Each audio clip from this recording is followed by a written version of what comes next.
But why do we have lack? I want to talk about the gift of lack. The gift of lack, because nobody talks about the gift in lack. You guys know that lack creates desire. Let me say it again. Lack creates desire. Like the way you know that you need to eat is because you have hunger pains, right? So lacking in food is what creates desire to need to go get something to eat. And so a lot of times we ask for more purpose, but then if we're honest, we get met with more problems. Y'all ever realize that? You ask for more patience and people are starting to get on your nerves. But what is purpose? Purpose is a solution to a problem. Let me say it again.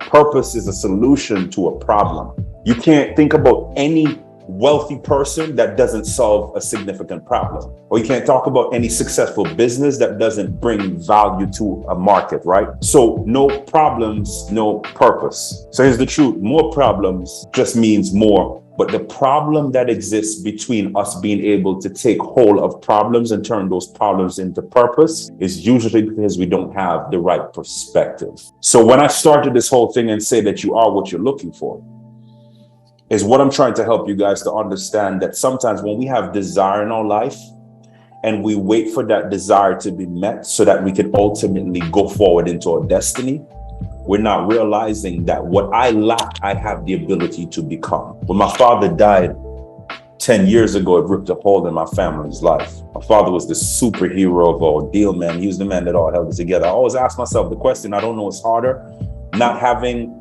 a father or having a great one and having him taken away prematurely. And for years, y'all, when my dad died, I went on this hole of trying to fill this void internally with a bunch of things, partying, drinking, women, all these different things, because I was trying to fill the pain that I felt. The truth is that what I was trying to fill because of what I lacked, I had a misguided perspective in realizing, and what I didn't realize is that my father's death, let me say it this way, because this is going to be deep.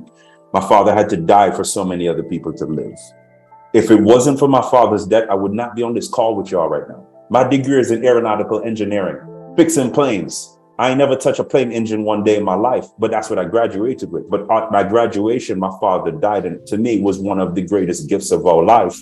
Not losing my father, but what I gained from how I responded to that lack. I'm saying all that, Robert, to say one thing. As we walk through this journey, this conversation today, if you did not have the lack in your life, you wouldn't have the desire. And if you don't have desire, you can't have a powerful why. Every single person on this call, your why, if you really look at the foundation of your why, it is really coming from a lack in your life. I didn't really have finances growing up. I saw my family struggle. So my desire now is to create financial wealth and financial freedom. I didn't have a stable home, so now I desire to be married or to be with somebody that I can spend the rest of my life with. I didn't have a great father or mother, so now I desire to be the best father or mother that I can. Every single lack in our life, if we really look at it, is an opportunity for a greater why. But the problem that persists is that sometimes we focus so much on what we've lost that we don't realize what we still have and what we can gain from what we've lost. And that's what I'm here on this call to help you guys with today. I'm gonna help you to look at your why in a whole different way, because sometimes we can end up mentioning our why and it just sounds good. But I don't want you to just be clear about your why. I want you to be connected and convicted by your why. That's where we're gonna go today. There's 3 things that you gotta have. Write this down for me really quick to your why. You need to have clarity. I need to know what that thing is. You also need to be connected to it. And I'm gonna talk about how you become connected to your why. And you also have to be convicted by it. A lot of people have clarity. Very few people have connection. And very little people have conviction. So we're gonna talk about that. But Rob, write that down. I am what I'm looking for. I'm gonna break that down for you here in a minute, all right? Real quick, you said what I lack, I have the ability to... What you lack in your life is an indication of what you are the solution to. Right? If you don't have lack, there is no way to have desire. Desire comes from lack. And desire is the foundation to a why.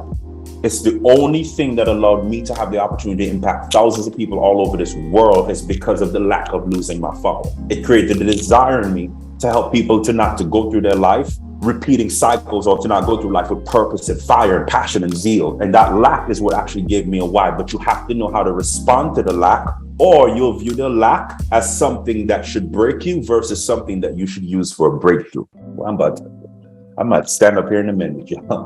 Woo! Rex, talk to me, man. I want to hear your why, brother. Hear where you're from. Probably just a nice introduction. Man, I'm from Texas too. I'm from East Texas, about an hour and a half east of Dallas.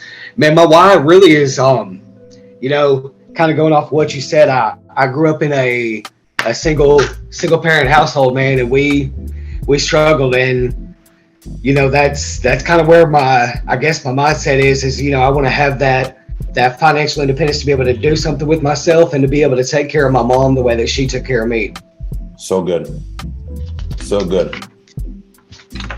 I'm gonna do one simple thing. I'm gonna challenge you on one simple thing. I want you to remove the word want from your vocabulary, and I want you to replace it with will. As you spoke to me, there's one thing that stood out to me the most. Yeah. The realness of what comes through you, of how much you're convicted by that. It goes deeper than just what you mentioned to me. It probably goes so deep that you can't really articulate on this call what you've really been through, what you've seen, what you've experienced as you were growing up as a kid and even coming into adulthood. So I hear the passion, and I hear the belief, and I hear the belonging that's coming through you as you explain this. But I also hear that your power is actually in your voice. Your power is in your words. Right? A lot of us don't understand that what you confess is what you possess, right? And we got to be careful about what comes out of our mouth because your ears are listening. You're right.